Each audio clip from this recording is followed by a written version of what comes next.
Hi, Lauren. I'm Beth Felsky with United We. Hi, nice to meet you. Nice to meet you too. I'm with the Women's Caucus. Awesome.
Hi, ladies. Hi, Courtney. I'm Beth Felsky with United We. Hi, Beth. Nice to meet you. Hi, Lauren. Hi, nice to meet you. I'm with the caucus. Awesome. I'm going to attempt to moderate the panel. They call the old ladies to come in and do this. No, I'm a sustainer in the junior league. So Love it. once you've done 10 years in the junior league, you can take what's called sustainer status. Or if you turn 40 and have already done a couple of years, you can take sustainer status. So, oh, nice. Which means I don't have an active placement, but I'm active in the league. So I volunteer for a lot of things, but I don't have an active placement. So, and I think training council account is trying to join. Let's see what happens there.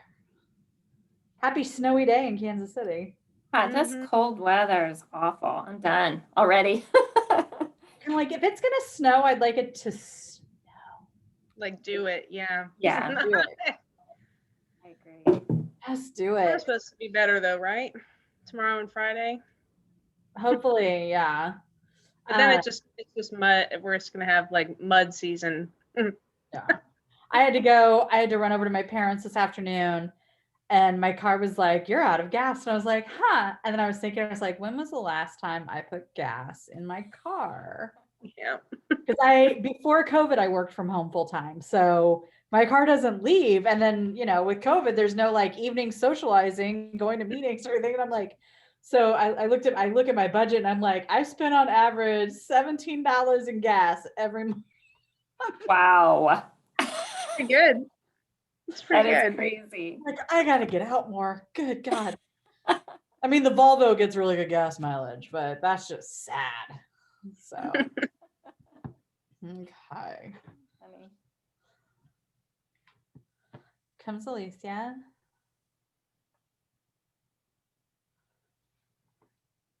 Hi, Alicia. Hi, Shivani. Everyone looks so put together, and I'm like, I put on a top. It's good. I was like, this is my moment for the last year. Well, like I said, I work from home regardless of COVID, and I work with an international team. So my hours are very weird. Like sometimes my mornings start at like 6 a.m. and sometimes I have midnight meetings. It just depends on what part of the world I'm talking to. So we all just kind of have this understanding that cameras off, wear your sweatshirt. Sometimes it's just rough. I just like haven't done the makeup on my face from like here down for like 9 months. It's So this is exciting. I went and had my hair done last night for the second time since January of last year. And I was talking to my hairdresser and I said, this is gonna be a real old lady-ish, but I'm kind of gonna miss the masks because I don't have to look and pluck out any chin hairs. I just cover that up with the mask. It's great. True. It's true. Shivani, how many folks are we expecting tonight? I didn't look at the RSVP list. You're muted. Yeah. There you go. There's 21 signed up, not including me. So we'll see. Okay. But we'll just, I'll start by sharing a few slides just to kind of set the conversation, and then I'll pass it over to you to introduce our lovely panelists. And we'll kind of use the questions I sent you all as directions, but feel free, if there's something relevant that we need to. My best friend was teasing me that I was moderating this panel tonight because yesterday a friend of mine posted about seniors standing in line. I got angry. I emailed the Board of Commissioners. I got the newspaper involved. And all of a sudden there's a Johnson County press conference and the Board of Commissioners has been emailing me and they're like, we're so sorry. And then I said, well, let's talk about the Junior League. And now Karen Sirkovich, myself, and Lisa Hoffman, a former president, are hoping to meet with the county manager tomorrow to see how the Junior League can step in. Fantastic. I saw your post. That's what we're here for, right? I was like, I got a little ragey. And when I get ragey, I'm like a dog with a bone. You said you work for an international company. What company is that? I have very similar hours to you. I'm contracted to a digital agency called Phase 2 Technology. Okay. I work for Phase 2 Technology. I am contracted to Johnson & Johnson. Yeah, very cool. I have a offshore team, and our customers are kind of global, so same thing. The camera's never on. It's only for Junior League things. Oh, look, the Johnson County Health Department just tweeted about the concerning feedback yesterday.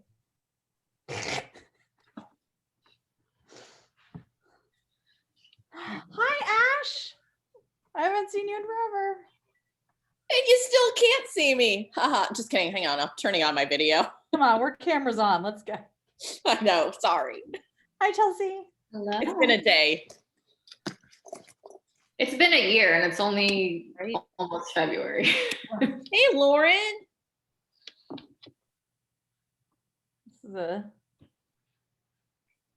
good group.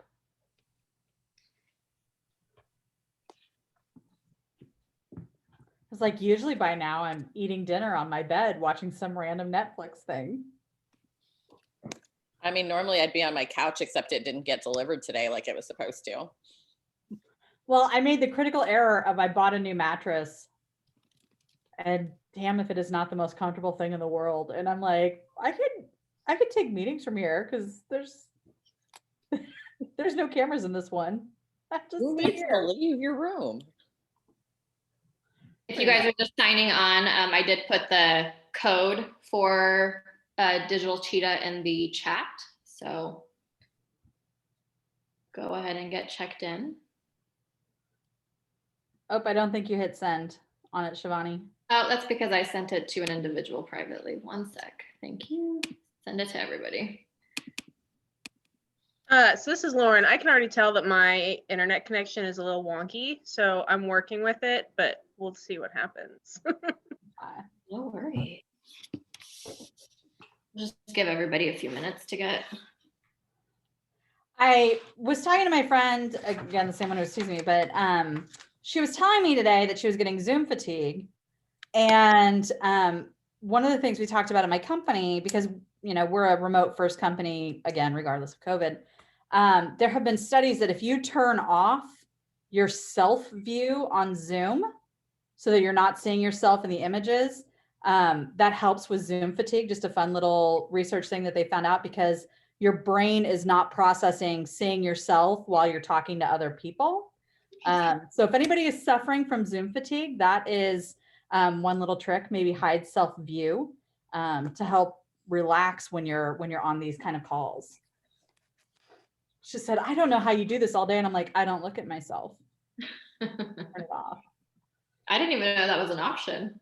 Yeah. So if you go to your image and you hit the 3 little dots, you hit hide self-view, and then your brain isn't processing looking at yourself while looking at other people. It's always interesting because I never know if I should be looking like in the camera or No. like at the screen. Me too. It can be Go tough. back and forth. Yeah.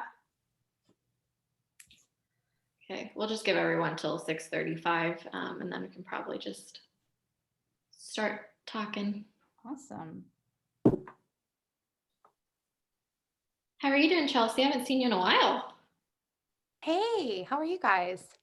Good. Good. I've started a new job a couple of months ago, so it's been wild and crazy, but learning all about the life of the building transportation industry, which is fascinating. So it's different, but about to give some testimony to the state of Kansas, so that's exciting. So yeah, it's good. It's good to see all your faces. Hey, Ash. Hey, Courtney, Shivani, Lexi, Emily, Amanda, and some new faces I haven't got to meet yet. So yeah.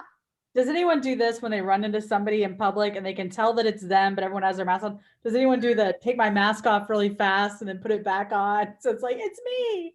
Who was it that I ran into somewhere and they didn't recognize me? And I'm like, I think that's this right person. Oh, and I had to rely on their name tag. It was Lissa. The director of sustainers, Lissa. So like, oops, sorry. It's even worse in the winter because you got like your hat on, you got your scarf on, so like you literally only see somebody's eyes, and nobody's wearing makeup right now. So unless you like specifically call someone's name out, it's very hard to recognize them. Okay, let me Again. get situated.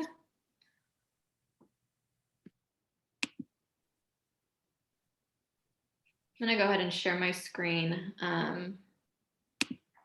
Monica, you look so cozy. Like bundled. I like it. Yeah. It's You just guys a get little my screen? chilly here. So Are you able to see my screen, guys? Yep. Perfect. All right. I think we can just go ahead and get started, and as people join, they can listen in.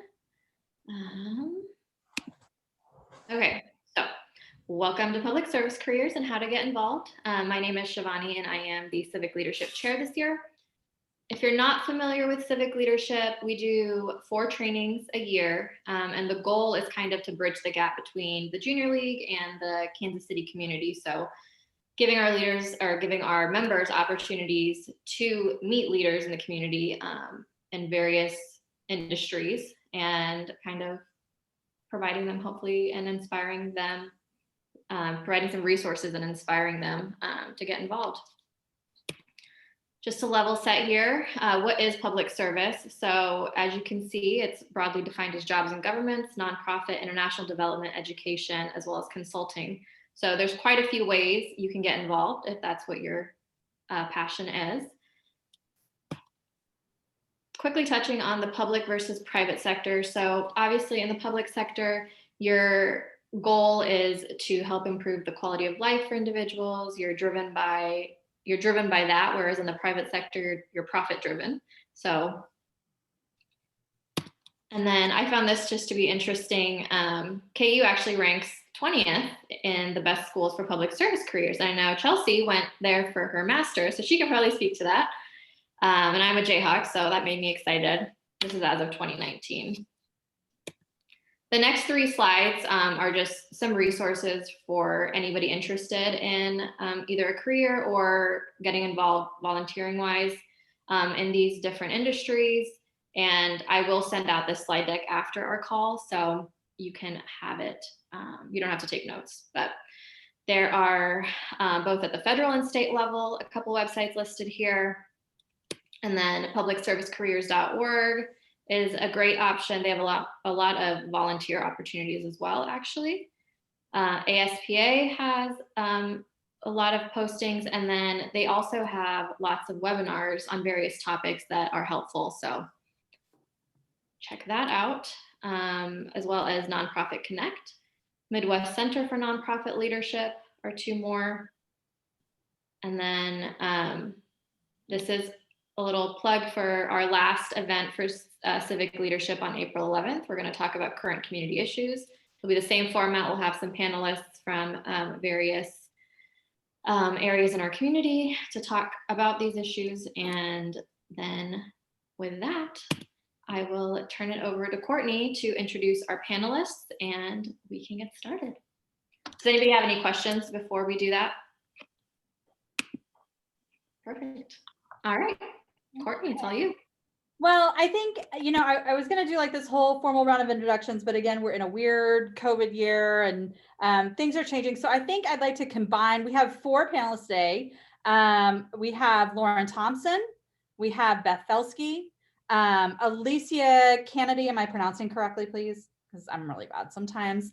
And Chelsea Chaney, who is a current member of the league. I wasn't sure if Beth or Lauren, if either of you or Alicia, because I don't think you are, Alicia. I haven't seen you at meetings before, but I didn't know about Beth or Lauren. Okay. So these 4 lovely women have different roles and careers in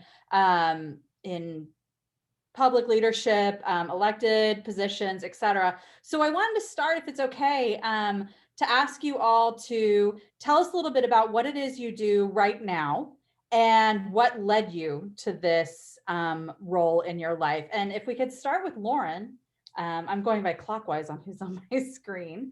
Go ahead and tell us a little bit about yourself and what you're doing now and what led you into this choice of service.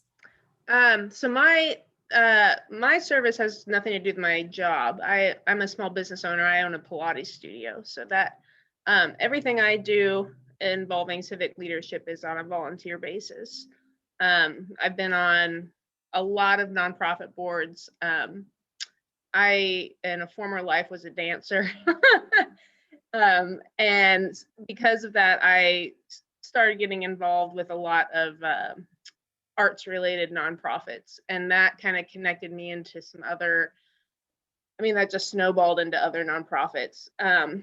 And I've always had just sort of a political interest. Like my undergrad degrees are in dance psychology and women and gender studies. So I've always just kind of been interested in policy and politics, and it just kind of grew. And especially in the arts world, you just start to get exposed to policies that fund the arts or don't fund the arts, and that is eventually a road. If you're passionate about the arts, that's eventually a road you kind of have to start going down. So that was the beginning, I would say, is with arts organizations. And then I live in a neighborhood called the Westside, which is west of downtown.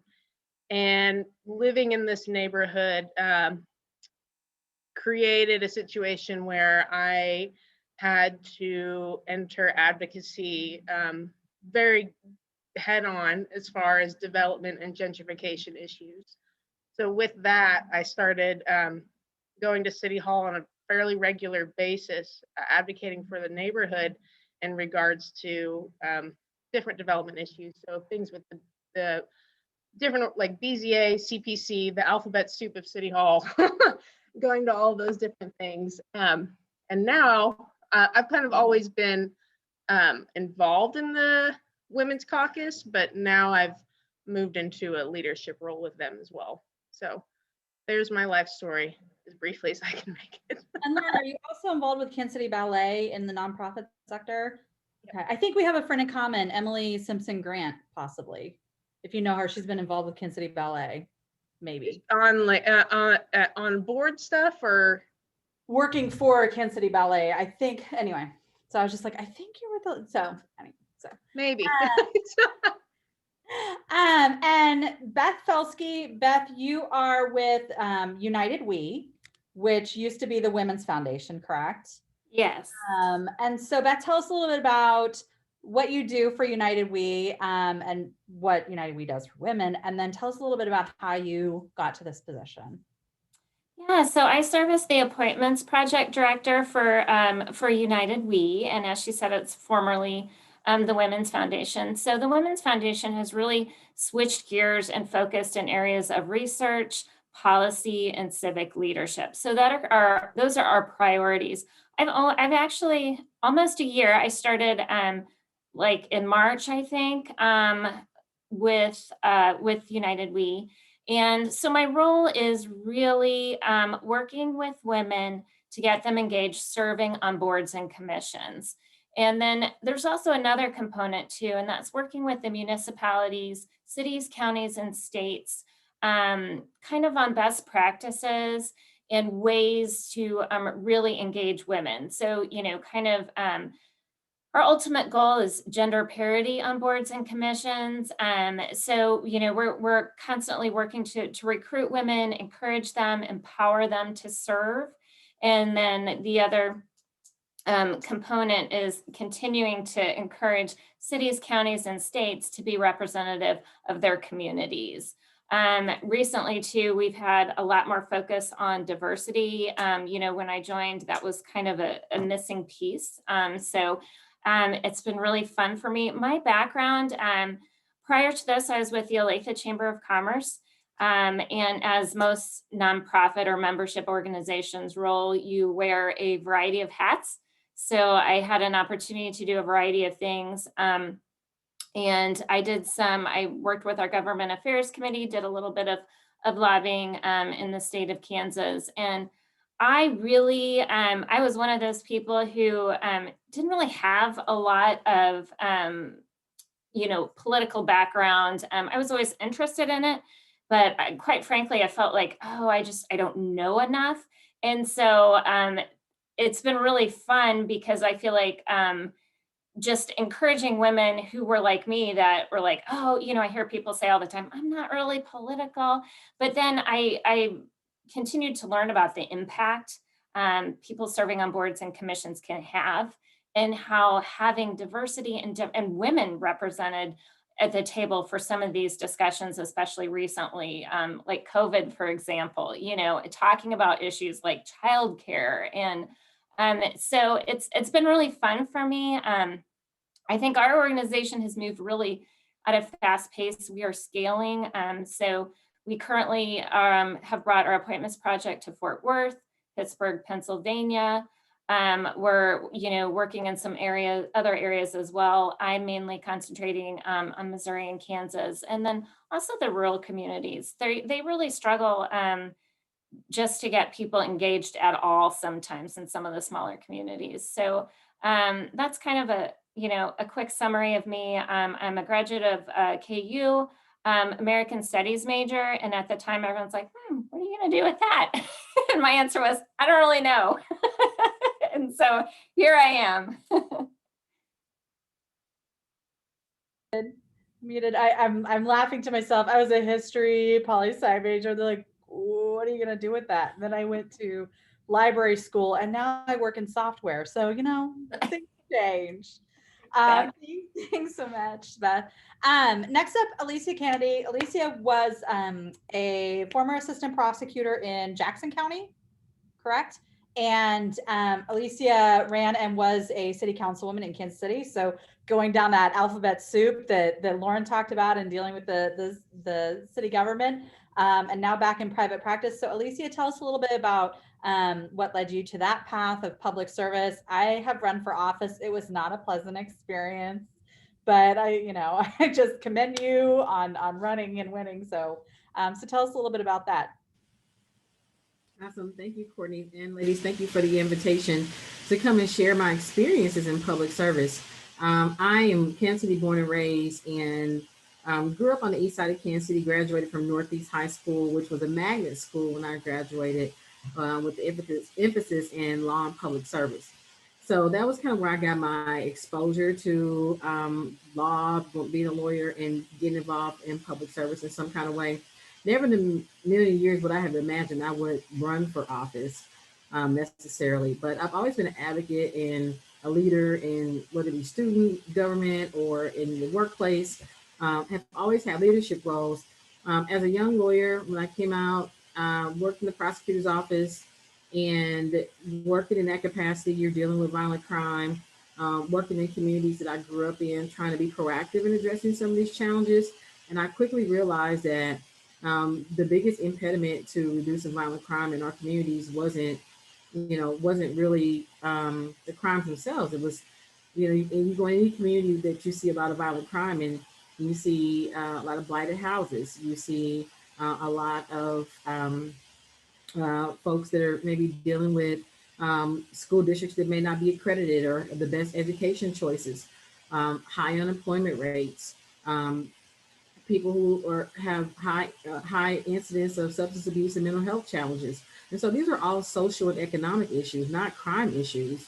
But the way that society has decided to address them is that we deal with the symptoms. And when someone's having a mental health episode, the police come and it becomes a crime. And you deal with the criminal element of it. People are have alternative ways of generating income because they're unemployed or unemployable because they have criminal records. And now you're dealing with a crime element. But no one was really intentional about dealing with the root causes of these challenges in these communities. And I felt like I had a very unique perspective because I grew up in these environments, and I like to characterize that I grew up in a functioning dysfunction. But I don't believe that I should be the exception to the rule of growing up in otherwise disinvested communities. I believe it's an opportunity for us to be intentional about making investments in the things that we know lead to these problems. The Jackson County Jail is full of people with mental health issues. We know this, it's factual. We have people who oftentimes are in the recycle of crime and violence because they have a felony and they're unemployable or underemployed.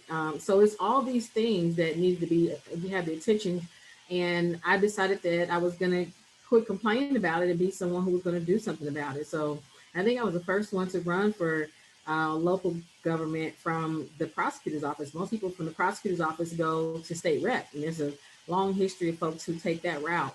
But I, just beat my own path and ran for city council for the 5th district, which is the southeast area, about 80,000 residents, and was successful. My first time out, didn't really have a political base of support, but I knew community really well. And I also did not come from the political establishment. And so that's something we could talk about later, the different factions. What's interesting about local politics is not partisan, in Kansas City. So it wasn't like I was lined up as a Democrat or Republican. I was presenting myself as someone who was presenting solutions to some of the community problems. And so that was unique. But after that, serving one term on the council, I realized we weren't really serious about solving these problems at the city. You look at the budget and see where the money's going.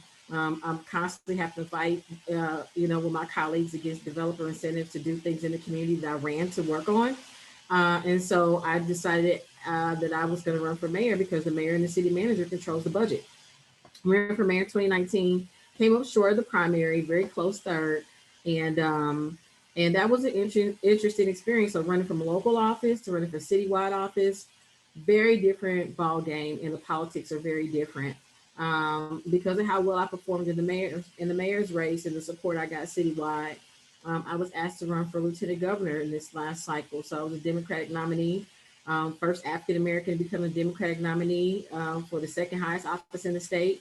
Now I hold a record of having the most votes received of any Black candidate. And just a point of reference, Missouri has never elected a Black candidate statewide to statewide office ever. Missouri has never elected a Black candidate to statewide office. So we'll put a pin in that conversation too. But I now hold the record of the most votes receiving over 1 million votes statewide. But we got a lot of work to do. But I will tell you, there's a big difference of running for a local campaign on you presenting yourself and the solutions and running for statewide office or partisan politics, because it is totally different. And the politics are different. The platforms are different. And the infrastructure, what it takes to be successful, is very different as well. But in all of it, I pursued my passion to impact change in my community. And even in my practice now, my primary focus is employment discrimination and people who, some type of tort, personal injury cases, or wrongful death. I just represented a family where a child was left without her mother because of gun violence. Her mother was murdered outside of a entertainment establishment, and everybody just cried tears, but nobody wanted to pay to care for this child. And then she lost her mom, so I'm thankful that myself and my associates were able to get a good recovery for this child to be cared for now that she doesn't have her mom. So I've found ways to continue to provide strong advocacy on behalf of people in the community, but I also do some family law as well. That's kind of my little guilty pleasure, because again, like I said, I grew up what I learned was a functioning dysfunction, and so being able to provide some structure and accountability in some of these interfamily dynamics when it comes to child custody and some of the adult guardianships, because we deal with mental health issues. Those are some of the issues I work on there as well. So again, very community focused, whether it's in public service or in private practice, and just a real commitment to help people be better off. Oh, unmuted. Fantastic. Thank you, Alicia. And then our fourth panelist is our own junior league member, Chelsea Chaney. Chelsea worked for Senator Pat Roberts for 12 years. And with his recent retirement, she has moved into governmental affairs positions. So, and you said that you just got a new position recently. Yeah, that's it. I started in September, so but still definitely getting my. I believe when you start a new job, you have to get through at least 1 year life cycle in that job to see what the seasons are like in that position. So, Chelsea, if you want to introduce yourself a little bit real quick, tell us about your history and how you got into this position of the intergovernmental governmental affairs. Sure. Thanks, Courtney. I'm really just thrilled to be a participant on this panel with some amazing public service leaders. It's really just kind of a flattering opportunity. Lauren, I have also we have a shared passion for the arts. I serve on the Starlight Theatre board of directors, so we have some crossover there, I'm sure. And Beth, I'm really excited about the energy behind the women's appointments process. I think that's phenomenal. We need a lot more of that. I too am a KU grad, and I too had a silly undergraduate degree, Courtney, where people said, what are you going to do with that? Teach? And I said, I don't think so. So I didn't have a good answer. I just kind of carved my own way out. And Alicia, mad props to you, because campaigning is tough. I've done a lot of it, but never for myself as a candidate. And I'm really excited to hear your perspective. I think that we would, in normal times, I would love to just, visit with you over a cup of coffee and really kind of dig in, because I think that I love hearing campaign war stories, and I have quite a few, and I know you do. And so that would be a lot of fun for a later date. But a little bit about myself. As Courtney so kindly mentioned, I come from a career of public service, a little over 12 years with United States Senator Pat Roberts. I grew up in small town Southeast Kansas, where opportunity in rural America is limited, as Beth kind of touched on a little bit. And without really knowing it, I always kind of sought out and positioned myself for a future in public service without really being self-aware of it. And I say that because from a really early age, I identified ways to, we had a page opportunity. Derek Schmidt, which is our Kansas Attorney General, is actually from my hometown. And so, he did a great service coming, bringing kids to the Capitol to do paging opportunities, and he couldn't get rid of me. I did it for like 4 different times. When I was in high school, I don't know if you guys have heard of Girls State or Boys State. It's an American Legion program. It's phenomenal. They have a national program.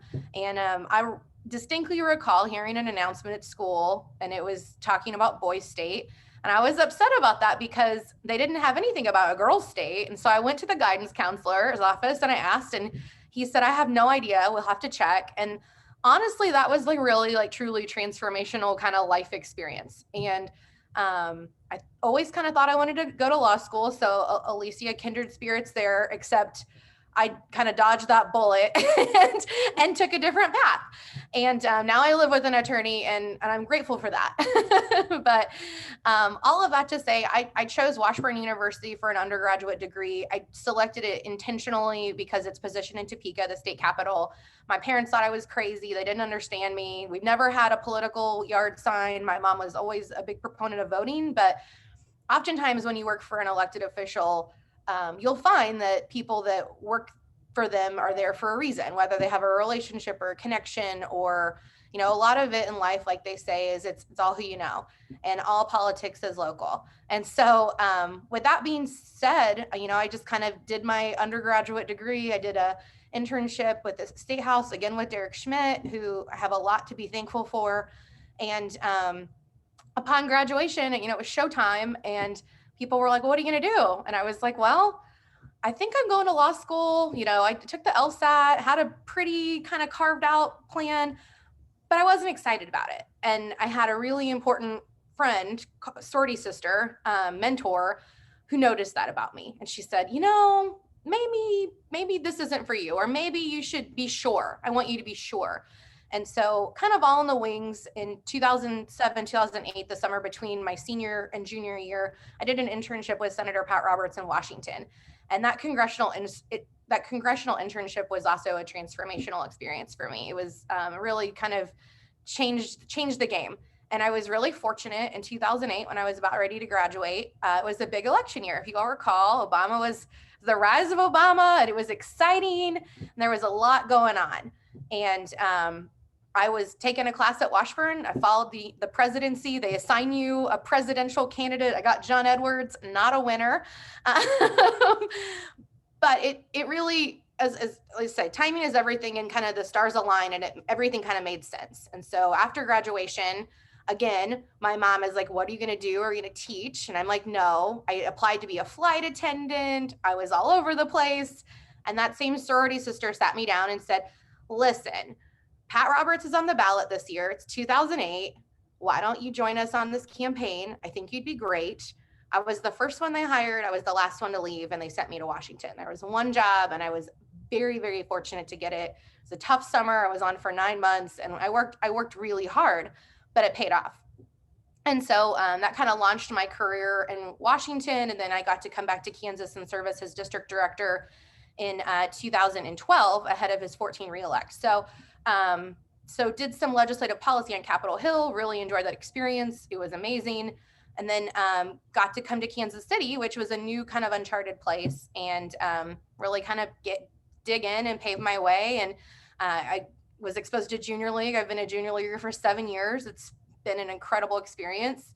And then really just kind of dug into the community. As Beth mentioned, she worked for the chamber. I worked a lot with chambers on the Kansas side, really kind of all of the Kansas City metro, and then Southeast Kansas. And so Southeast Kansas is where I'm from, and that's home, and I could do a lot of outreach there and make a difference too. So the most rewarding part for me with public service career is that making a difference. That when somebody calls and they complain about, you know, taxes or policy or gun control or whatever it is, I always felt like after I was off the phone with them, I could give them real factual information and help them understand either a position or policy point, and make sure that they knew that their voice was actually heard, and actually heard by their elected official. And to me, that made my job amazing. Like I could wake up every day and be really energized because I really felt like I was making a difference, right? And so, you know, long story short, in 2014, I ran Senator Roberts' reelection. It was exciting. We got him reelected. In the primary, I was his campaign manager. It was ugly, but it was rewarding, and we got it accomplished. And right after that, as most of you know, with any election, I know Alicia does, you know, we truly don't have any idea how it's going to play out until election day. And so the day before, I guess it was Halloween, was the application deadline for the MPA program at KU. And I needed a plan. People were like, what are you going to do if he doesn't get reelected? And I was like, well, I guess I'll go to grad school, right? And so the deadline was Halloween. I applied on Halloween. The 4th was election day. And then about a month later, I get a letter from KU saying, hey, you've been accepted to grad school. And I was like, oh yeah, that was my backup plan. And so it was great. I was able to do a night program through KU. It was an incredibly rewarding experience. I learned so much. I would definitely highly recommend it. As Shivani mentioned, KU has a phenomenal program. I met a lot of other public servants from different walks of life, and learned to really appreciate and do a deeper dive in their fields. And all to the present, that in January, Senator Roberts retired, and after 40 years of public service, which is really impressive. And I had a job as long as he had a job. And so I kind of found a new opportunity working for a trade association. So I work for the National Elevator Industry as their Director of Government Affairs.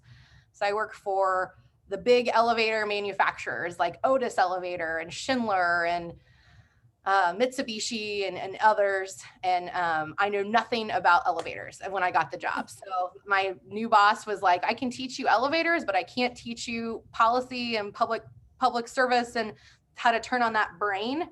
And she's like, I know you have it, and we can teach you elevators, but I can't teach you those important skills. So so that's kind of me in a nutshell. I'm sorry, I feel like that was a little meant for it to be, but thanks everybody. Thank you, Chelsea. I'm laughing a little bit. So I served on the board of the Children's Center for the Visually Impaired, which is a longtime partner of Junior League, and I chaired their run several times. And one of my favorite students there, just an adorable little boy, he's now in middle school, which makes me so sad. But he has an obsession with elevators. He built his own pretend Otis elevator. And he likes to look for them around the city. Especially when he was younger, we'd all report into his mom when we would find an Otis elevator, and they would go to the building so that they could see the Otis elevator. It's hilarious. But I digress. So I love that so much. If he's still into elevators, I mean, I now know people that can make his dreams come true. Sure. So anyway, I think I want to thank you ladies for introducing. As we can tell, we have 4 amazingly strong women who know their passions, know what they want to do. And I think there's an interesting issue among women that I'd like to address just head first, and see the panelists' thoughts on this. For those of you that are newer in the league, I don't know how many new members we have in here versus actives and long-term actives. This Junior League is meant to be a training ground. It's meant to help women feel comfortable in positions of boards and leadership and getting involved in these civic organizations, so that ultimately when you reach the old lady sustainer status like myself, you go out into the community and you sit on boards and you are a voice for good and you run for office, and sometimes you win and sometimes you get creamed, and you do these things. So the Junior League is, for lack of a better term, a safe space for us to learn these skills. And there is a topic that I can guarantee in most men's symposiums they never talk about, but I want to ask the panelists, have you ever faced imposter syndrome when trying to take on these positions of leadership and take on these tasks? We hear from Chelsea that her school didn't even offer girls state. We hear from Alicia that the idea of going into public service was never a forethought in her mind in the beginning. And, and little boys are taught you can grow up to be president. And we just recently saw our first female executive get sworn in. So I don't know which one of you would like to volunteer, raise your hand, throw it. It's harder on the Zoom, but have you combated imposter system? How have you combated it? Lauren giggled when I asked the question, so maybe I'll call on Lauren first to see if she has experienced this. And how. Yeah, of course. It's like part of the female experience. Yeah. And it's at the point now, I think it's Meryl Streep, if I remember correctly, that regularly has imposter syndrome. And I remember reading an article about her talking about that. And that was sort of like liberating. I don't know. It was sort of put it in perspective, because I feel like a lot of times the conversation goes with like, oh, well, we shouldn't have, or like, I shouldn't be feeling this way. I shouldn't be thinking this way. And when I read that Meryl Streep gets imposter syndrome before taking on a big role, I was like, wait, what? So it just kind of gave me acceptance of like, this is just kind of part of the deal. For whatever reason, women we get this, whether it's from our culture or whatnot. So it's just gotten to a point where I like recognize that it's happening and try to then like go into another style of thinking. I didn't say in my bio, but I also have my master's in counseling. So I had a private practice for a while in counseling, and like, thank God that training has helped me tremendously. and learning how to like recognize like, okay, that's the imposter syndrome coming in, and then like how to like put that over here so that you can keep going. And like that development issue I was talking about, like I got thrown into an issue. If anybody had come up to me in that issue at the beginning and said, oh, well, no, they did. They said, you got to go to CPC and then BZA and then PZ&E. Like, if you have no familiarity with development, you have no idea what I just said. And that's what happened to me. So I had like, the imposter syndrome was strong at that point. So it was just learning how to like, I can learn what these acronyms mean. I can like, just keep going. Like, don't let that hold you back. Just keep going, just keep going. And eventually, and I won that situation. You just gotta keep going, gotta keep going, gotta keep going. But yeah, I think it's like liberating to know, like super common. If anybody down here tells me you've never had imposter syndrome, I don't think you're being truthful. I keep muting. Yeah, no, I do know BZA because I sit on the BZA for Roland Park. So I know that one. That one I'm good with. Beth or Chelsea or Alicia, any of you have any thoughts on combating the thing that I feel like men probably don't have to deal with as much, but the imposter syndrome? Yeah. Alicia, you seem to have a thought there. Yeah, I would say that being a woman of color it's different in a lot of ways, because you're always a woman, obviously, but you're also a minority, which comes with another set of responsibilities and opportunities. Is how I'm going to characterize that. So oftentimes as a woman of color, you can look at stats, we're the lowest paid and oftentimes the last to be considered for opportunities. So sometimes it's not so much as the imposter syndrome. You get frustrated with being underestimated, right? So we just celebrated Kamala Harris, VP, rah, rah, yay. Well, what came up with my memories the other day was that when she announced that she was running for president, and these same groups that were like, they're excited about her now, did not support her for president, did not, as a woman of color, period. But they're okay and they're super excited to support her as second in command to a man. So that is a really good example of what women of color deal with on an ongoing basis. She was more than qualified to be president. Political optics, all that weigh in, but that's a macro view of what women of color deal with when it comes to competencies. We often have to be more qualified than our counterparts. So we don't even really get the chance to feel like we're not qualified. We have to be more qualified to be considered. Now, when you get in these spaces, others will try to make you feel like sometimes or question your intelligence. You have to have a validator sometimes to back up your position. So I think, you don't even get, in my experience, I'll say this. It is rare that I get the privilege to feel like others think I'm more competent than what I feel. I have a burden to oftentimes show and prove that I'm more than qualified to even get the opportunities. So to Lauren, who said she doubts anybody who said they've never had it, I don't even have the privilege of having it more often than not. My good friend Monica, who's on the call, she's a member of the league.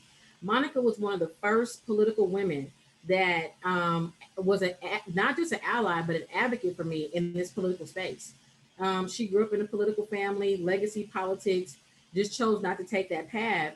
But she helped me understand and navigate some of these nuances because I didn't even know they even existed. An example today came up where I'm like, man, even still, like I still got to have a man validate in some of these spaces as a lawyer. And it's so frustrating. But these are the realities that you deal with. So while you do have moments where you question how you're being perceived, my experience has been I have to overcome negative perception sometimes more so to even get to that space when I get in the room, and line up an ally before I get in the room to make sure I have a validator to accompany me sometimes. Let me ask you this, Alicia.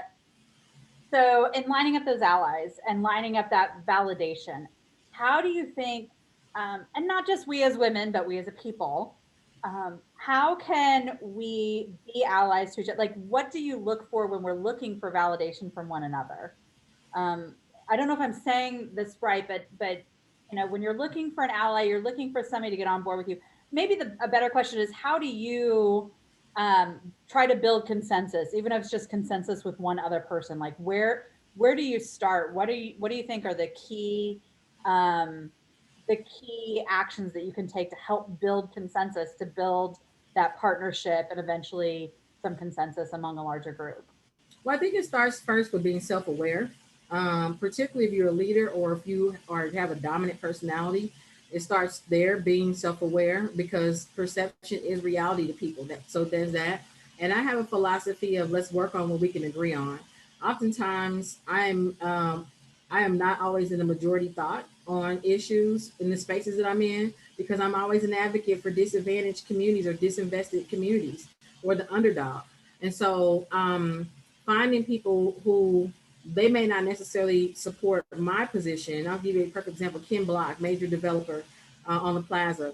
Kim Block was doing a major development and needed 7 votes. This is a construction deal. He went to the CPC, BZA, got all the alphabet approvals, right? Then he needed the council support, 7 votes. Well, he came up short, 1 vote. And I had already committed my support to my council colleague because my commitment is to community, right? So he circled back and was like, he came to me last, again, last to be considered. And keep in mind, I'm not saying what was me. I'm giving you guys practical examples because I don't know the demographic of those here. And I want to give you guys a real perception of what it's like to be in leadership in all the diverse capacities. And that's why I view being a minority as an opportunity, because there's always an opportunity to engage others and bring them along. So Ken was like, hey, I need your vote. I'm like, I already gave it to somebody else. I like your project. I would have supported it. He was shocked because it's a major commercial development on the plaza. Why would I support it? I'm like, you don't need incentives. It makes good sense. It's going to bring in businesses. I support these things. He was like, wow, I didn't expect that. But he didn't ask either, right? I'm like, listen, you make nice with the community. Come back a year from now. I'll support you.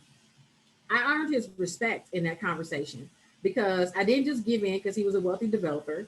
I told him I was going to keep my word to who I gave it to. And I told him why I could support his platform. Well, in that dialogue, we learned what we can agree on. He knew that I like these type of projects that bring jobs and they're going to create economic opportunity.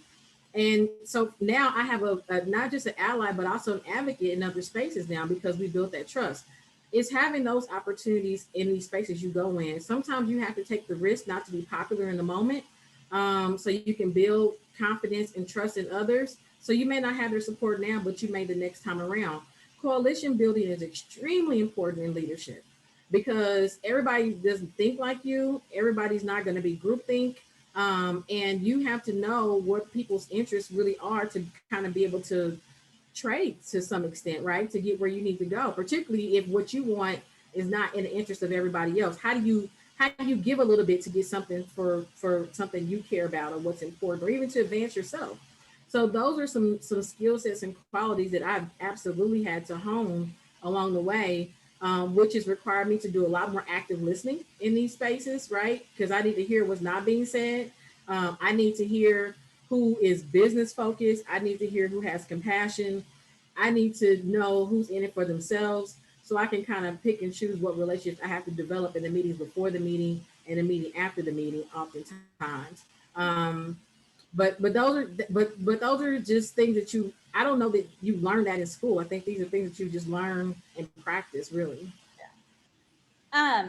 So a question for Beth in thinking about this is, we talk about women and allyship, and we talk about women in leadership, and we talk about imposter syndrome.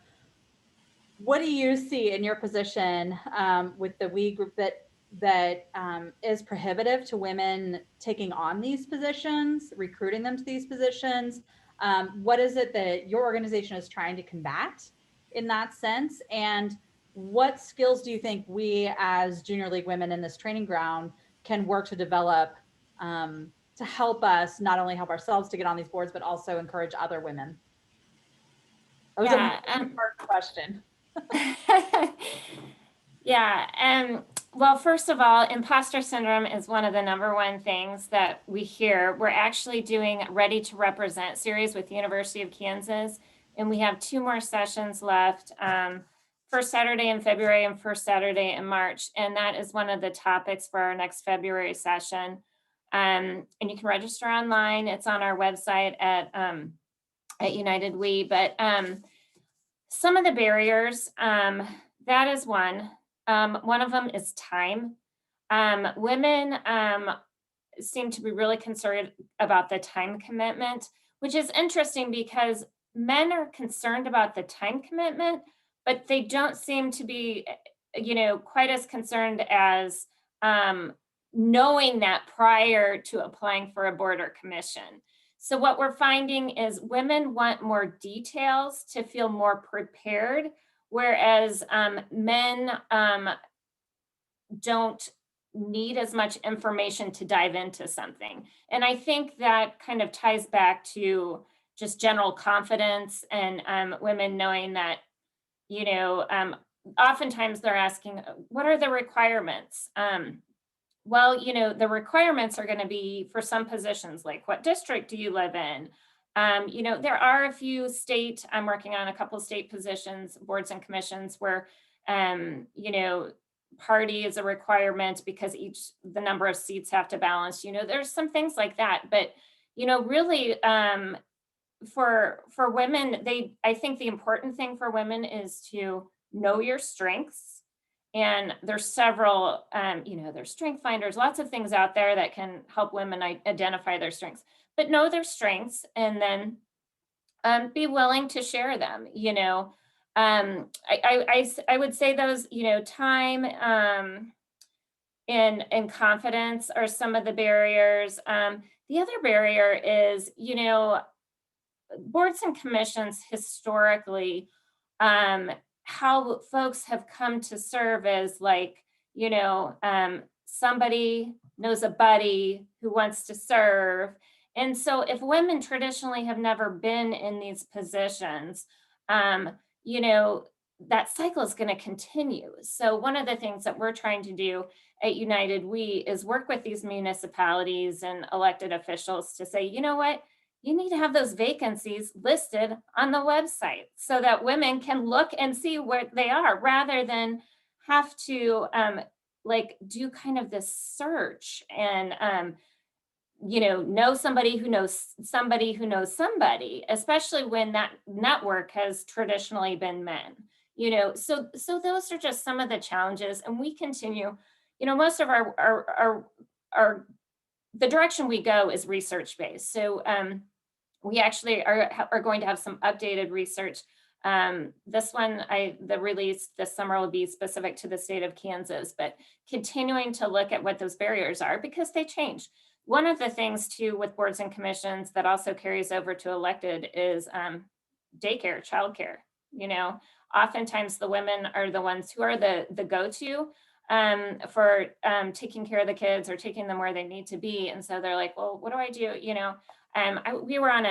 I listened to a great panel and one of the women said, I brought my kids to city council meetings, and people would be like, oh my God, there's children here, and she's like, I did what I had to do. And, people started to get it, and so, there's still a lot of barriers out there. And just, personally, I think, when I started out really kind of diving more into the civic service world, I think I was kind of naive. So I didn't really have the imposter syndrome. And I think that's something that's grown as I've learned just how complex and political things can be, and so I think that's where it's kind of come into play for me personally. But Alicia kind of talked about this, is seeing people, like them doing these things, serving on boards and commissions or, being in elected office. Oh, that's someone, and the research on young women and teenagers, that's someone that looks like me and they're doing this. That is really powerful. And so I don't know if I answered your question. I think there are a couple different I think you did. I think you put out a good thought there about seeing people that look like you, seeing people that are like you. It's funny when you said the bringing children to the city council meeting. I think we've all been to junior league meetings when somebody has to bring their children, and that's again why junior league is kind of that safe ground that everybody understands that sometimes a kid shows up and they've got their iPad and they're playing, and we need to stop for snack. And we need to make that more common in these meetings if we're going to get women involved. And that led to a question that I thought of for you, Chelsea. You are a young woman, but you have matured in your career path. you had the opportunity to grow up in your career under a US Senator and have that mentorship. I guess it's a two-part. Other than Pat Roberts, did you have a female mentor? And how do you, Chelsea, see yourself? Do you see yourself trying to actively mentor women younger than you into these positions? And what role do you think we have as women that have been in positions to mentor the next generation? Courtney, are you in my brain right now? That's incredible. The question is like spot on with my train of thought. That's awesome. Yeah, and actually I had the unique opportunity to speak to a Centurions class about maybe a year and a half, 2 years ago now, because with COVID, everything seems like it's been so long ago, but also like so recently, because that's the way the world works. And they invited myself and 3 other of my peer congressional staffers. So I was serving as Senator Roberts District Director at the time. And then Molly Hayes was with Congressman Kevin Yoder. And then we had a staffer from Cleaver's office. And then we had a staffer from McCaskill's office, I think. But it was awesome because it was a panel of all women, which is not what you associate with politics at all. And I don't even think it was intentional. And we all arrived and we all sat on this, this platform in the federal building, and we all kind of looked at each other, and we're all, colleagues, we're all friends. We all see each other kind of on the circuit, but rarely does anyone ever really ask us to like speak on a panel about what we do in public service and how a US Senator's office can help you and should help you every day. And so nobody really thinks about that, right? You just see what's on the media. And it was awesome. It was such a great experience. But why I share this story is we kind of got a curveball question, and it was similar. It was asking about being, couldn't help but notice this is a panel of all women. And as a woman in politics, how do you combat, how do you combat that kind of male stigma and that male stereotype? And how do you kind of pave your way as a strong female? And I thought it was very, very interesting because the woman who was working for Congressman Yoder at the time worked for Pat Roberts before that. And to be quite frank, that question had never, ever dawned on me. I had never felt like because I was a female, I didn't have a say or a voice or a spot at the table. And it occurred to me that that was maybe kind of surprising for a lot of people. And I thought about this for a while because I was like, this was such a strange question for me. And really, truly, the answer was, I have always had a strong female mentor in my whole career. Pat Roberts is U.S. Senator Pat Roberts' chief of staff is a female. Our legislative director is a female. His press secretary was a female. Every single leadership position in his office was a woman's world in a man's domain, typically, right? And so I thought that was awesome. And Molly, my counterpart with Yoder's office, also worked for Pat Roberts, hired me for my congressional internship. As I mentioned, it's all kind of a incestual, everybody knows everybody, especially in Kansas. And both of us were like, we both kind of looked at each other like, well, we've always had really strong female role models. And you're right, now as I'm no longer 22, I am also seeking opportunities to find strong women in leadership roles and trying to foster that. And now that I'm not working for an elected official in my day job, I have to make a conscious effort to connect to that, right? Like I have to seek opportunities to be plugged in. And currently, I'm the National Committeewoman for the Kansas Young Republicans. And just last week we had a meeting and we needed to identify some new leaders. And we had a vice chair position open, and we do currently, and a treasurer position open. And I'm in a virtual room all by myself, only woman, with like 7 to 10 different young men, like 24, 25, 26 young men. And they are saying the chair is a kid that used to work for me on the campaign. Like, all these people I'm trying to kind of bring along, and it's fun to watch them grow in their careers. And he says, well, they're all kind of throwing out names for this vice chair position, and they're all men. And I'm quiet, but waiting for my opportunity, being calculated. And the chair says, well, I think that in our bylaws, it says that the vice chair has to be a female. And the guys were like, oh, well, that's outdated policy. I don't think that needs to happen anymore. And well, like I said, I waited for my calculated opportunity. I said, guys, this position needs to be a female. It needs to be balanced. And they all just like shut up. And the chair texts me right away. I'm so glad you said something. Like, I just didn't want to ruffle feathers. And I'm like, I'll ruffle feathers. And so I said, boys, why don't you let me I will identify a vice chair and I will have that name for you next week. And that was it. And the next day I got on the phone. I called a girlfriend at the State House. I said, we need somebody. It needs to be somebody that's involved, but it doesn't have to be too involved, but a bright, enthusiastic young woman under 40, pretty vague requirements. And within, 24 hours, I was on the phone with a gal and she seems like she's doing great. But I think that's really important to make aware that it was just such a normal conversation where these young men were just didn't have any, I don't know, it just was almost, I was listening to listening to this room of people, of it being like a fly on the wall, and just seeing that they were just very unaware of diversity, unaware of the importance of different perspectives and the value of that and the optics of that. And so I really am trying to be very thoughtful as to kind of bringing along that next group of active women, whatever party they may have, but just to kind of foster that. And because that's exactly what I had. I mean, I had a group of really amazing mentors, and I still have that, and I'm lucky, and I hope to kind of be able to pay it forward. So I think that's Chelsea volunteering. So if any of you ladies are looking for a mentor and learning how to get into this, got pro tips. I want to jump back really quick, and I know we're coming up on an hour, and then we want to have some time for Q&A. So just to be mindful of that, I think it was Beth. Yes, it was Beth who mentioned local civic positions. For example, I mentioned that I sit on the Board of Zoning Appeals in Roland Park. And that only happened because the position was posted and I raised my hand. And the mayor called me and said, frankly, he had two men he wanted to appoint instead of me.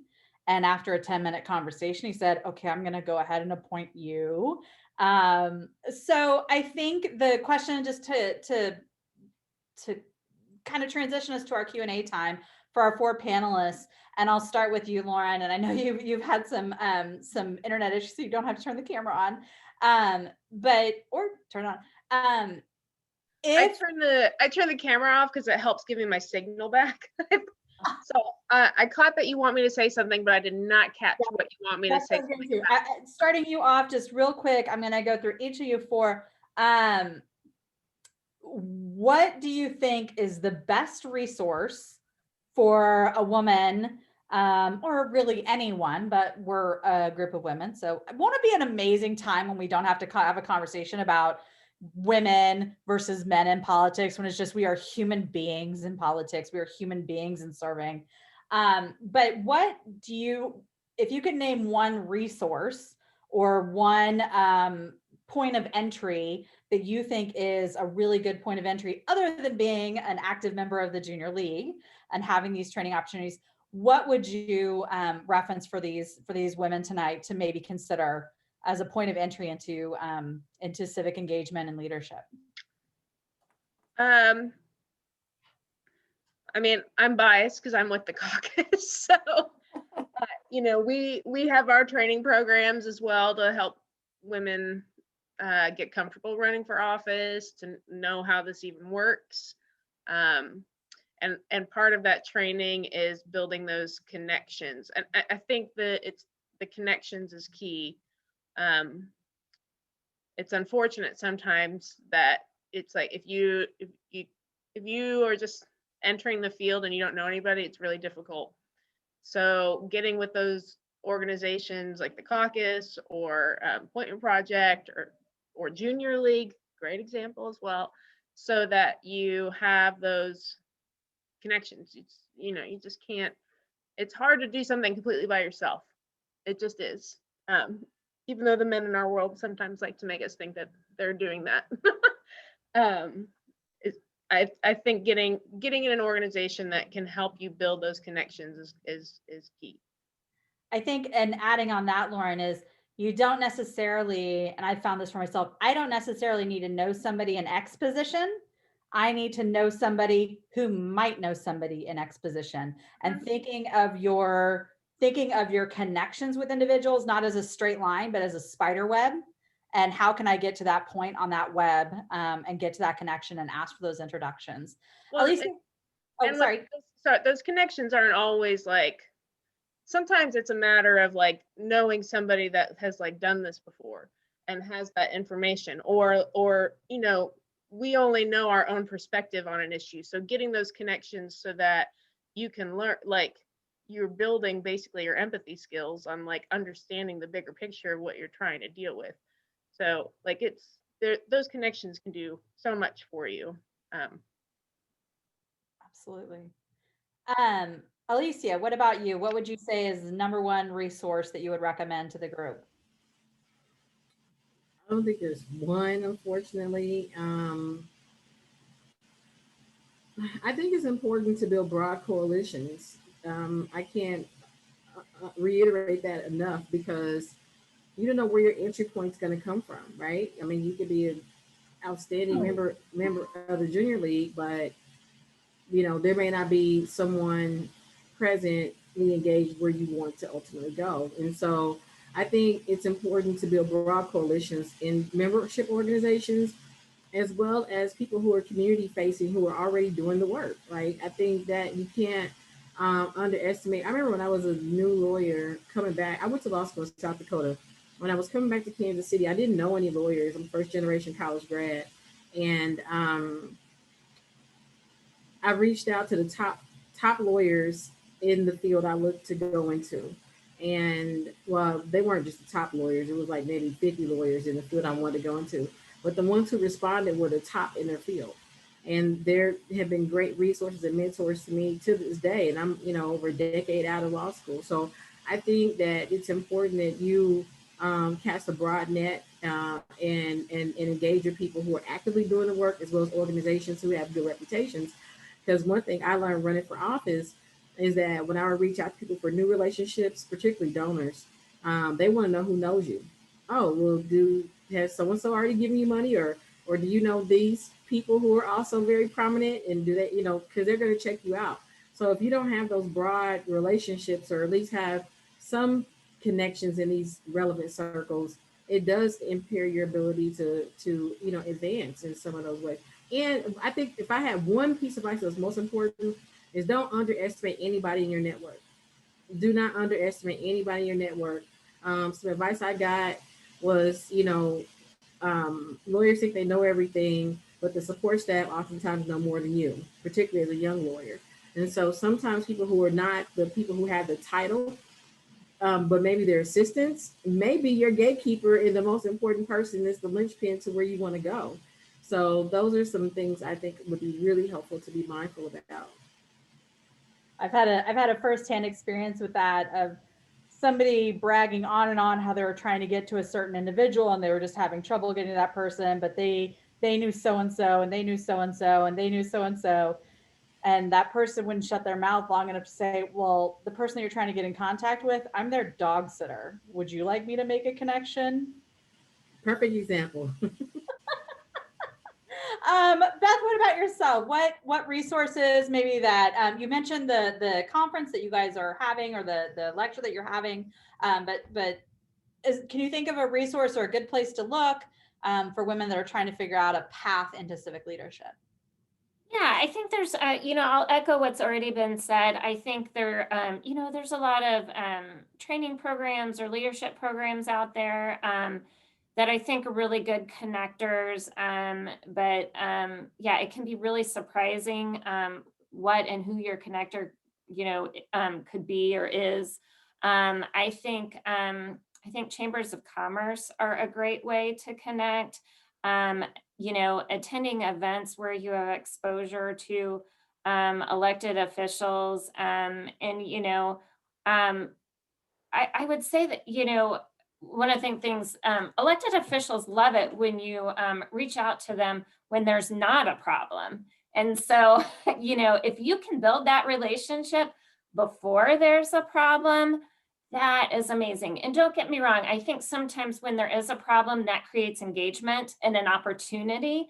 But I think, just introduce yourself to some folks, or gosh, if you want to attend a city council meeting, you know, there's not a lot of people sometimes that want to do that unless there's an issue that they're following. So there's a lot of ways there. There's some that are very party specific, and you can go that route. If you are working and, I think associations are a great way to connect. And I always tell people, if you're unfamiliar on how to advocate for a particular policy, or want to learn more and you don't have time, your company doesn't have a representative, find an association that kind of represents what you believe in, and follow them, see what they're doing, see if maybe you can get involved there. And then too, there's a lot of local, like PTO, we have a lot of women that say, oh, I really want to do some more civic engagement, but the only thing I've ever been is to my kids, scouts meetings. That is great. That is engagement. That is civic and community engagement. And we need people like you serving on boards and commissions, because you need to be represented too. And so, those are important. The dreaded HOA, homes and, homes associations, they're the worst. I've been on them and, but they're a really great place to start, and you learn a lot because it's a community. Like I've got 250 people in my neighborhood, but let me tell you, they all believe in something different. And so, talk about the coalition building, and, those are all great ways to start. But, and networking's hard right now. That's, since everything's virtual, those things are hard. But I will say there's an ability to do more of it because you can just log in. You don't have to go anywhere, right? You can just, or maybe log in for about 30 minutes, So, there's some silver linings with that. But there's lots of ways. And I always tell people, hey, reach out to me if there's a certain path you're wanting to go. And, I personally would try to help you connect with someone or something that helps you achieve your goals. Awesome. And I'm going to ask Chelsea the same question. And while I'm doing that, I'm going to say maybe for questions, we have one question already in the chat that we'll address. If people have questions, I don't know how we've done this in the past, Shivani, just post questions in the chat and we'll pose them to the panel. But yeah. Chelsea, what resource would you recommend people other than the Junior League? Yeah, of course I'm biased with the Junior League, but actually I have kind of 4 recommendations, and they're from personal experience, and so not just one, but it kind of casts a wide net for a diverse range of public service. And I think that there's kind of something for everyone, and I really truly echo all the comments that folks have said before. Alicia, you're giving some killer recommendations this evening. Perception is reality, which I love, and coalition building is key. It really truly is kind of a timing and who scenario. A lot of times, those gatekeepers are really important. And I always tell people, when people, especially young staffers on Capitol Hill, get interns and they give them all the crap jobs. And I was always told, and then I pass this information forward, like, remember your interns and be nice to them, because those are the kids that are going to run the world someday. And it is proven to be so true. All of my past interns are doing amazing, cool, powerful things, and I'm so glad I didn't give them crap jobs when I was a Hill staffer, because that is real. Yeah. Yes. So my 4 hot tips, and I'll start with this one because Monica and I did it together, but the United Way of Greater Kansas City has a governance academy, which is, I thought, really interesting. It's a volunteer opportunity. You do apply for it. It's a 1 year, I guess, like 9 months to a year. And Monica, you can chime in if you'd like, but they select a small group of 20, 25-ish people from around the Kansas City community. And they really give you a huge exposure to United Way's impact, but also that kind of public service community impact component of it. So how your tax dollars support United Way, and how you can give back in those fundraising elements. And so I thought that was really interesting, and I met a ton of really cool people from different partners of United Way, which I thought was really valuable. Again, building my coalition you might work for Hallmark, but we met through United Way Governance Academy, and now we have this in common, and we are friends. And I know that they've tried to kind of create classes with that and have collaborative reunions and things like that. I think with COVID, that's kind of been tricky, but Monica and I are both participants. I thought that was really valuable. And then next on my list is the Johnson County Citizens Academy. So if you are a resident of Johnson County, they have a phenomenal resource through the county, inviting all residents to apply. And then you go through a really intensive, but incredibly informative, definitely made me a better community member. And they do a deep dive. I think it's about 6 or 9 months. I mean, it is once a month and it is a whole evening, but they feed you. And then they showcase like 3 different departments in the county, and they bring in the leadership from that, and they give a deep dive, and they help you understand board opportunities. And, this board is comprised, the Parks and Recs board is comprised of these people, and this is how you could be appointed, and this is where the vacancies are. And it was awesome. I will tell you, I was the only one under age 65 that participated. So just to kind of give you some flavor, I think I was in the 3rd class they had. I learned about it as I had Hannah Zacharias as one of my grad school teachers. So he was like talking about it in class, and I was like, that sounds neat. And so I applied, I was selected, and I was like, stood out like a sore thumb, but I loved it. And I hope that now they've gotten a little bit more, maybe the word's gotten out that it is neat, but it's great. And you should look at it seriously. If you have questions, let me know.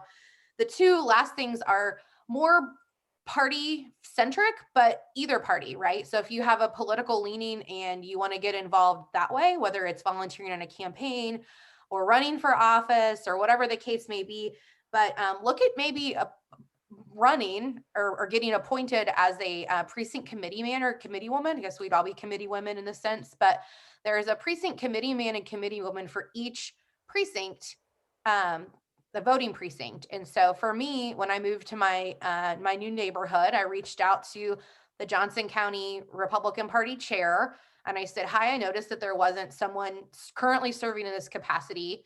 Would you be willing to appoint me? And they knew me, so they were like, oh yeah, sure.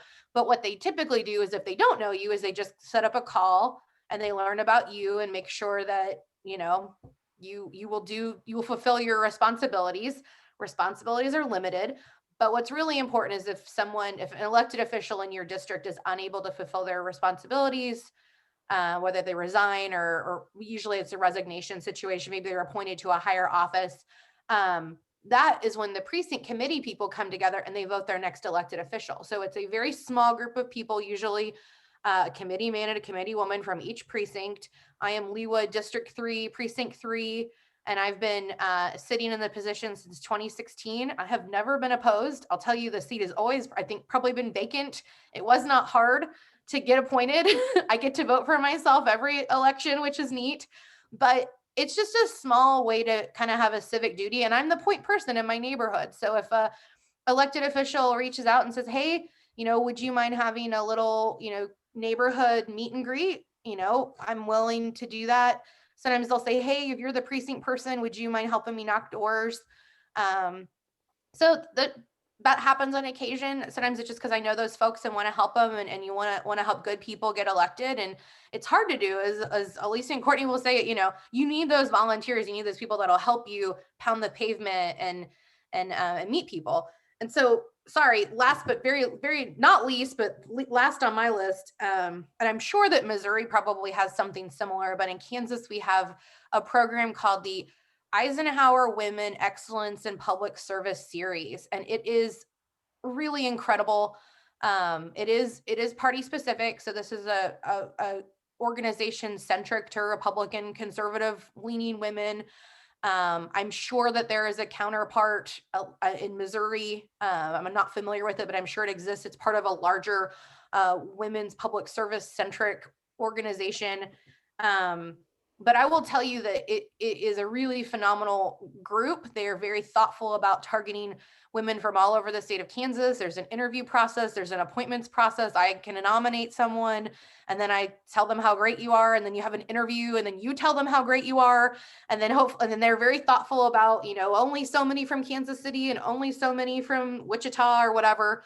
But you meet with your class, and you go through a process where each class is each session is focused on something different. Maybe it's political fundraising, maybe it's advocacy, and then you travel around the state. So not only do you get to learn a lot, but you get to learn a lot about Great Bend or Manhattan or Wichita. And so it helps you understand your scope of your community. I think growing up in Southeast Kansas, I think oftentimes, you know, now that I'm in an urban area, I understand how like rural communities kind of have a chip on their shoulder about Kansas City, right? Because it's just really different perspectives and really different economic benefits and different perspectives in life. And so it's a really great program. It helps you kind of understand, helps you meet a ton of people, elected officials in Kansas statewide, as well as federal. Love it. And at the end, you get to go to DC, and it's an optional trip, but every year they go take a trip to DC. They do a big Capitol tour. They help you, you get to advocate and go to your elected official's office. They set up everything. You get to see everyone and meet everyone. And it's awesome. And I love it. I wish I could do it again. I was in the class of 2014. I made the mistake of doing that while I was on Senator Roberts's re-election as his campaign manager. Wouldn't advise that. It was a lot, but it was awesome. I loved everything about it. I have a lot of great friends from it. And then you graduate at the Eisenhower Presidential Library, which is very cool. So if you have any questions about that, please reach out to me. I'd love to nominate some really great women that may have some interest in kind of expanding their public service leadership. So I know a lot of women that have gone through that, and they've said the same. Awesome. And I have to share this little tidbit, but I don't know if you all have seen the ads for Storyworth, like on the Instagram or anything like that. It's a service and you pay, and you can, like, I bought it for both of my parents for Christmas. So every Monday they get a random question about things I've never asked them, and they write a story, and at the end of the year it gets published in a book. And so it's very cool if you're looking for a meaningful present for somebody and for yourself. But the coolest part was, I learned last week that my great grandmother was a precinct committee woman. And one of my mom's earliest memories was her taking my great grandmother taking my mom to party meetings, and then taking to the Lincoln Day dinner where my mom heard Nelson Rockefeller. And I'm like, how am I 43 and I've never heard this story? So we got 3 questions. I'm actually going to ask them in a little different order than they were asked, because we have 2 that are kind of general to the whole group and 1 specific to Alicia. And and if anybody else has other questions, but the first question is coming from, but the first 2 are coming from Lexi Clark. We'll start with, I feel like rebounding from rejection failure goes hand in hand with imposter syndrome. Is there any advice about bouncing back, acknowledging sometimes those shortfalls are public and feel embarrassing? And Lexi, we have all been there. Who from the panel, anyone have an example or a good thought for Lexi on how you rebound from that? That public embarrassment? I can share. I mean, you guys all saw the election results. These last couple times I ran, I won. Surprisingly, my first election, I was an underdog. I mean, I've always been the underdog in the races I've gotten involved in, because I didn't come from a political, infrastructure. But I would say that mayor's race, that was like, I was crushed, because again, like I said, the local races is personal. You're presenting yourself and projecting yourself, and when you're not accepted in a larger way, or you kind of overestimate, what the outcome will be, it is really crushing. And everybody saw it, and everybody was like, oh, that was hard. It took a long time to get over it. But I think the best thing that I could have did was to say yes to the LG race. So in me losing the mayoral race, and I endorsed Mayor Q. He and I are really good personal friends, predating politics.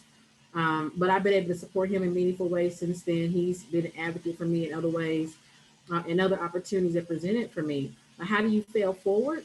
I think you assess. I'm very self-aware, and so you take that time to be introspective about what you did really well, and then where the opportunities were. You know, I had some real gaps, and so I had to take ownership in that. There were some missed opportunities because I wasn't as collaborative as I should have been on some things. But then I also realized there were some areas that I still need to be strengthened in for the next opportunity. So sometimes your failure is because you were reaching, it was a stretch assignment anyway, right? And so don't be afraid to try again once you've gotten a realistic perspective about where your shortfalls were, because it may not be your competencies, it may be something that could be tweaked, or it may just be timing. So I think those are some things that, you know, I use to help me as I move forward. Now, people were like extremely nervous. No, don't do it again. We don't want to see you hurt or crushed all over again. Please don't do it. But then I exceeded everybody's expectations all over again. I got the most votes of all the down ballot candidates, despite me getting in last, despite a lot of empty promises that people gave me, you know, within, you know, the party, and, you know, a whole lot of other things that happened that, you know, had I known, I would not have done it. But I believe it was really good for me to be able to take the personal sting and stigma out of not being successful. I think my presence in that space was impactful. I learned a lot about myself. I gave credit for my previous wins to everybody else and did not credit myself enough for my efforts, only to produce better results in this race after a major public loss. And there's more opportunities that are available to me now. So while that door did not open, it opened up so many other doors that I couldn't even see, you know, on the other side of my efforts. So I encourage you to be persistent if what it is you want, but take the time and reflect. Don't just keep swinging at the air. Take some time and figure out, you know, what's amiss and how do you reinforce your efforts, and then go at it again a different way, more informed. Fantastic. The second part of this is, and I'm going to direct this one to Beth and Lauren to think about, is how do you ask someone to be a mentor? I've fallen into mentorship in the past. How is actively seeking a mentor different? And I think that's a great question. Thank you, Lexi.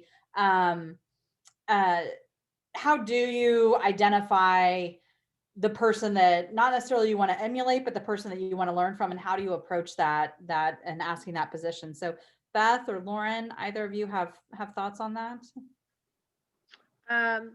Well, you just do it. You just send the email, you have the conversation. I think it's helpful that if you're basically cold calling somebody, or cold emailing, that you explain a little bit of like what you are expecting out of that mentorship, why you're seeking that person specifically, and like showing some understanding of like time being that, you know, you don't want to waste their time essentially. But yeah, you just do it. And it's scary. It's like asking a person out on a date. It's scary.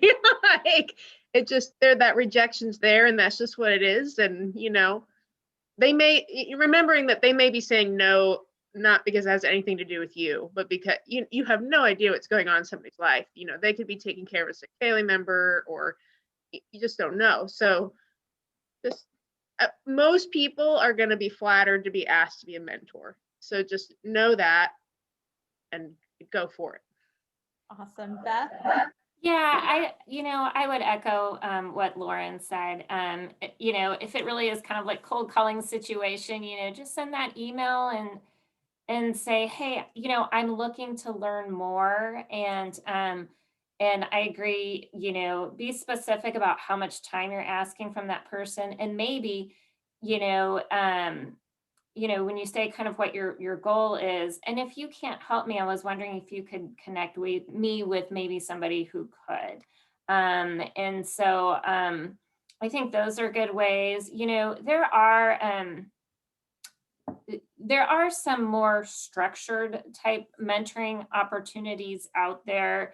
So you can do some investigating on that. I know that some of the leadership programs that are offered by the Chambers of Commerce, like Centurions or Leadership Olathe, Lenexa, you know, some of those, there's even Leadership Kansas, they have alumni groups.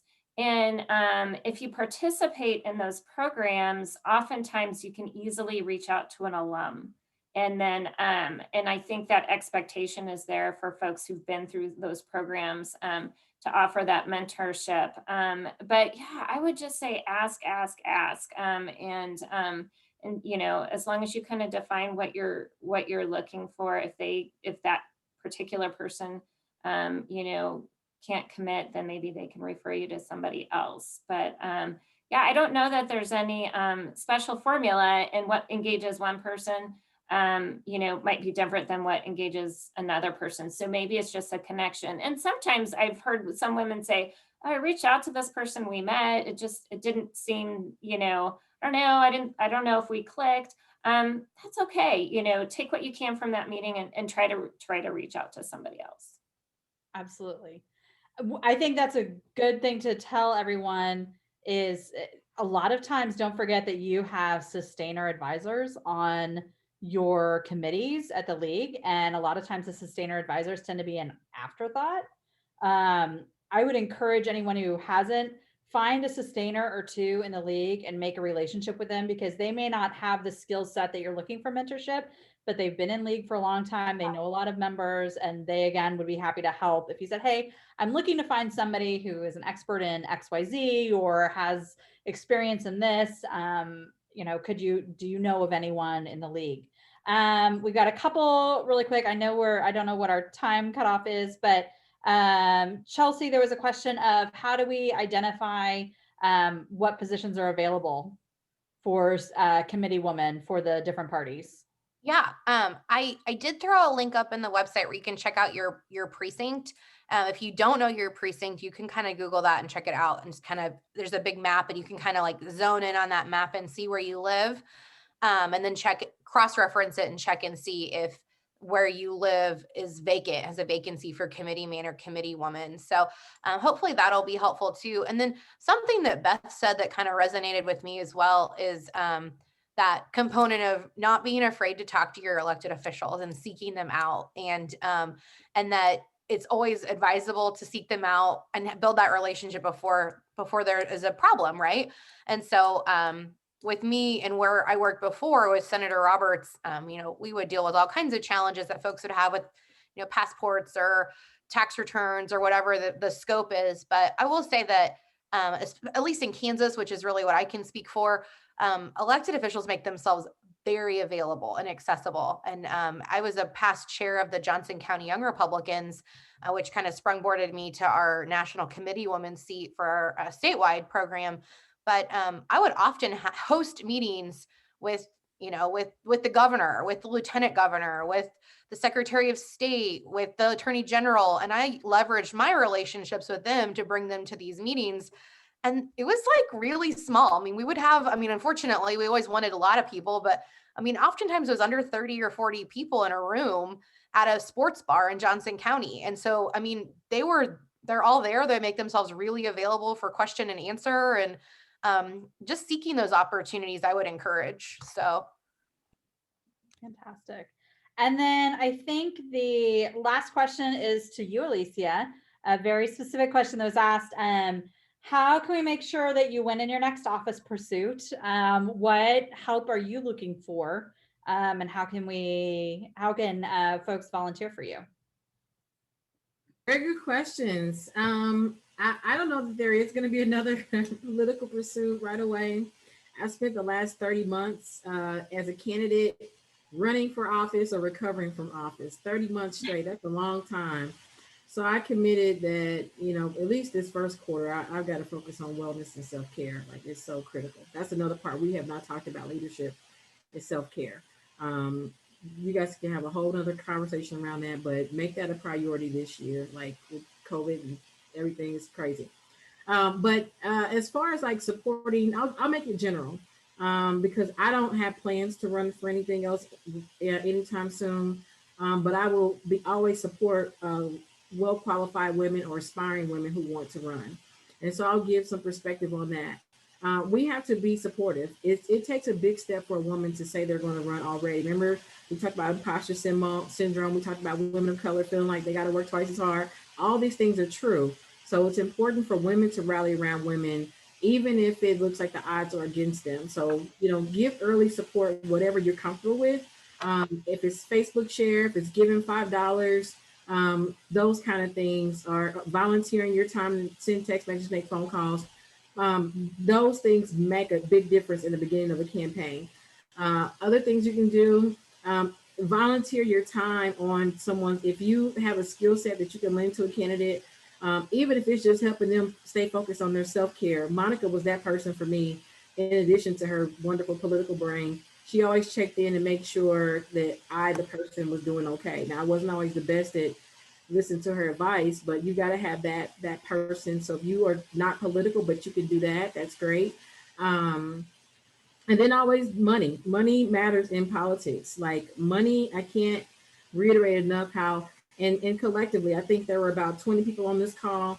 You know, if everybody on this call gave, $10, that's what, $200. So, I mean, that's not bad for somebody to show up on your, call for a 15-minute spiel and they walk away with a couple $100. Now you might be like, that's not a lot of money, but how many calls do you go on and you get nothing? So, I mean, I think the collective impact, and everybody, and when people are like, why you ask for $5? Because the average person would usually give 50. When I would send out emails, give $3, $5, the average donation was usually $50. So you just make the entry level easy for people to get in, and people who can give more will make up the difference. So I just encourage women to be those women who want to support other women candidates, myself or otherwise, to find ways to be a strong advocate for them early.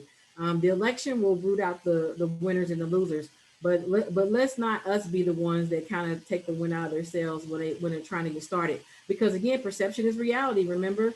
And so if they've got early support from a little rah-rah group, then people are like, oh, well, maybe they are viable, whether it's real or not. I mean, that's what men do all the time. They don't have half the qualifications for the job description. They don't have hardly any political experience. They want to be the executive director, or the president of the organization. And then somebody else just gets behind them and say, yeah, go do it, because they just supporting a friend. And that's what we have to do as women, is just support our friends or men who support women issues. Because sometimes there's not a woman in that space. Hopefully that it's still not an issue after these political cycles. But I think those are some of the most critical things. As for me, like I said, right now I'm focused on my business and my law practice, the Kennedy Law Firm. I would, if you guys have any business needs I can support you with, I'd be happy to help or refer you to someone who can. But again, just us having these open dialogues, and I'll use my personal privilege and just kind of make a step. We're in this age of post George Floyd. We've got, post Obama, Kamala, VP era. And so we're all finding ways to be more inclusive and how to be anti-racist and all these things. And so I would encourage you guys to start having some uncomfortable conversations with people who don't look like you, who don't think like you, to be able to borrow a lens. I believe my very first campaign was most effective because it was very diverse. I had Black, brown, Asian, South Asian, I did age. I mean, just having diversity of thought around your table helps you so much in life. And some of these people will become strategic thought partners for you, because having a different perspective helps you strengthen your position that and kind of, they can point out some areas that you are not even considering. So there's so much value in having these intergenerational and cross-cultural conversations, not just Black, white. It may be Asian, it may be Hispanic, whatever, but having conversations outside of your comfort circle. Someone asked the question, when was the last time a person who wasn't of your same race sat at your dinner table? Now, granted, nobody's having meals at their dinner table right now from outsiders, but when was the last time you sat down for a meaningful conversation or interaction with someone who didn't look like you? And so that's the challenge to this group, as we continue to find ways to make our communities better as a whole. Awesome. I think that's a great way to end. I do want to throw something out there. A piece of advice I got early on in my league career is always make sure that your volunteer experience, that your work with the league especially, is prominent on your resume. And I say that because I have sat in so many job opportunities and promotion discussions where they said, well, you've never done this. And I can turn around and throw right back in their face that, yes, I have managed a large budget. Let me tell you about the Holiday Mart of Kansas City as a fundraiser and how I manage that budget. So I think that's a really good thing to help build your confidence as you're thinking about going out into this world, is include that in your resume. This is work. And this is skill building. Include that, advocate for yourself with that. So Shivani, I don't know how you like to end these things, but I want to thank Beth and Alicia and Lauren and Chelsea for your time and your wisdom, and to the ladies for their questions and attendance. This has been a really enjoyable evening, much better than watching the same thing on Netflix every. Bridgerton. Yeah, likewise. I know I've learned a lot, and I hope the members on the call have. Like I said, I'll send out the slide deck with some of the resources I had listed, and then I took notes of some of the resources that were discussed during the call. So I'll make sure to include those. And again, thank you guys so much for our panelists for participating. And Courtney, you did a fantastic job moderating. Thank you so much. And I hope everyone enjoys the rest of their evening. This has been great. Thanks, guys. Dana, your little boy's adorable. I'm just waving at him. He's so cute. Have a good evening, everyone. Thank you. Thank you, Shivani. Thank you, Courtney. Thanks, you. everyone. Good to see you. And please reach out. If you have anything follow up, please reach out to me. I'm happy to talk. Awesome. Bye, ladies. Yeah. If you, Bye. I'll email the panelists actually. Thanks, guys. Great. Bye, everybody.